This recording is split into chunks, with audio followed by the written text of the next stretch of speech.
ကိုပို့ပြီးတော့မှအဲ့လောက်ရက်ကိုလောက်ရတာ motivation ရလာစေမယ် inspiration ရလာစေမယ်ကျွန်တော်တို့ commitment partner တယောက်ယောက်ကျွန်တော်တို့ရှာဖို့အတွက်လိုအပ်တယ်ကျွန်တော်တို့တွေတနေ့တာတော့ to do list တွေတော့ရေးပါလျက်နဲ့တနေ့တာကုန်သွားတဲ့ခါမှာဘာအလုံးမှမပြီးတဲ့အချိန်မျိုးတွေကြုံဘူးလားကျွန်တော်တို့ to do list ဆိုတာဒီလူကြည့်ကောင်းအောင်အလှရေးရုံတတ်မဟုတ်ပါဘူးကျွန်တော်တို့တကယ်အလုပ်ပြီးမြောက်ပြီးတော့မှတကယ်ခြေနဲ့ပြေးသွားတဲ့နေ့တစ်နေ့ကိုပိုင်ဆိုင်ခြင်းနေဆိုရင်ကျွန်တော်တို့ to do list တစ်ခုတည်းနဲ့မလုံလောက်တော့ပါဘူးကျွန်တော်တို့ဘာရှိဖို့အတွက်လိုအပ်လဲဆို action plan ရှိဖို့အတွက်လိုအပ်ပါတယ်ကျွန်တော်တို့ action plan မဆွဲခင်မှာကိုအလုပ်တစ်ခုခုကိုလုပ်တဲ့အခါမှာဘာကြောင့်မလို့လုပ်တာလဲအဲ့ဒီလုပ်ရက်ကနေပြီးတော့မှကိုဘယ်လိုမျိုးရလဒ်တွေကိုရချင်တယ်လဲဆိုတာကိုကျွန်တော်တို့ရှင်းရှင်းလင်းလင်းသိထားဖို့အတွက်လိုအပ်ပါတယ်ဥပမာအားဖြင့်မိတ်ဆွေကလေ့ကျင့်ခန်းလုပ်ချင်တယ်ဆိုပါစို့လေ့ကျင့်ခန်းလုပ်ချင်ဆိုတဲ့လုပ်ရက်ကိုလှုပ်ဆောင်ရတဲ့ရည်ရွယ်ချက်ကိုလိုချင်တဲ့ရလဒ်ကပါလေဥပမာအားဖြင့်လေ့ကျင့်ခန်းလုပ်ပြီးတော့မှ3လအတွင်း weight ပေါင်း20ချချင်တယ်စသဖြင့်ကျွန်တော်တို့သိကြတဲ့ရလဒ်နဲ့ကိုသွားချင်တဲ့ဘန်းတိုင်းကျွန်တော်တို့ရှင်းရှင်းလင်းလင်းသိဖို့အတွက်လိုအပ်ပါတယ်ကျွန်တော်တို့ကို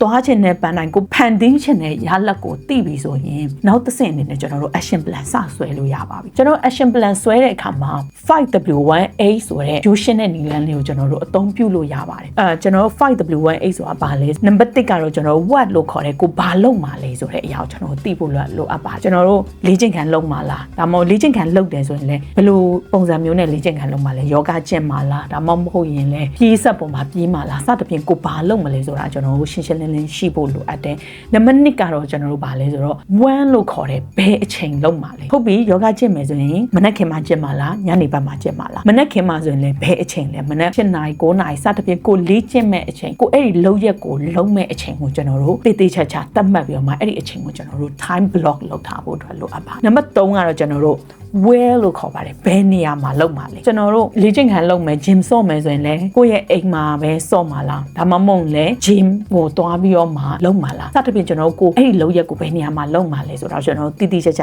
သိရမယ်ကျွန်တော်တို့နံပါတ်4အချက်ကတော့ who လို့ခေါ်တဲ့ကျွန်တော်တို့ဘဒူတွေနဲ့အတူတူလုပ်မှာလေကိုတယောက်တည်းလုပ်မှာလားဒါမှမဟုတ်ရင်လည်း trainer တယောက်ယောက်နဲ့တွဲလုပ်မှာလားဒါမှမဟုတ်ကိုယ့်ရဲ့တငယ်ချင်းတယောက်ယောက်ကိုပို့ပြီးတော့မှအဲ့လုပ်ရက်ကိုလုပ်ရတာ motivation ရလာစေမယ် inspiration ရလာစေမယ်ကျွန်တော်တို့ commitment partner တယောက်ယောက်ကျွန်တော်တို့ရှာဖို့အတွက်လိုအပ်တယ်နံပါတ်5အချက်ကတော့ကျွန်တော်တို့ how လို့ခေါ်ပါတယ်ကျွန်တော်တို့အဲ့ဒီလုပ်ရက်ကိုဘယ်လိုလုပ်မှာလဲ online ကနေသင်လုပ်မှာလားလေ့ကျင့်ခန်းလုပ်မယ်ဆိုရင်ဒါမှမဟုတ်လည်း trainer နဲ့အတူတူတွဲလုပ်မှာလားစသဖြင့်ကျွန်တော်တို့ကိုဘယ်လိုပုံစံမျိုးနဲ့လုပ်မလဲဆိုတာကိုလည်းကျွန်တော်ရှင်းရှင်းလင်းလင်းသိဖို့လိုအပ်ပါတယ်နောက်ဆုံးတစ်ခုကတော့ကျွန်တော်တို့ why လို့ခေါ်ပါတယ်အဲ့ဒီလုပ်ရက်ကိုဘာကြောင့်မလို့လုပ်လာလဲကိုအဲ့ဒီလုပ်ရက်ကိုလုပ်ရခြင်းနဲ့နောက်ွယ်ရာရည်ရွယ်ချက်ကိုယ့်ရဲ့ purpose intention ကိုကျွန်တော်ရှင်းရှင်းလင်းလင်းသိထားဖို့အတွက်လိုအပ်ပါတယ်ကျွန်တော်အဲ့ purpose and intention ရှင်းရှင်းလင်းလင်းသိထားမှဒါလည်းကျွန်တော်တို့အဲ့ဒီလုပ်ရက်ကိုလုပ်နေရင်လည်းပြင်းလာတဲ့အခါတွေရှိမယ်မလုပ်ချင်တဲ့အခါတွေရှိလာလိမ့်မယ်အဲ့ဒီလိုမျိုးအခါမှာအဲ့ဒီကိုယ့်ရဲ့ intention and purpose ကကိုအတွက်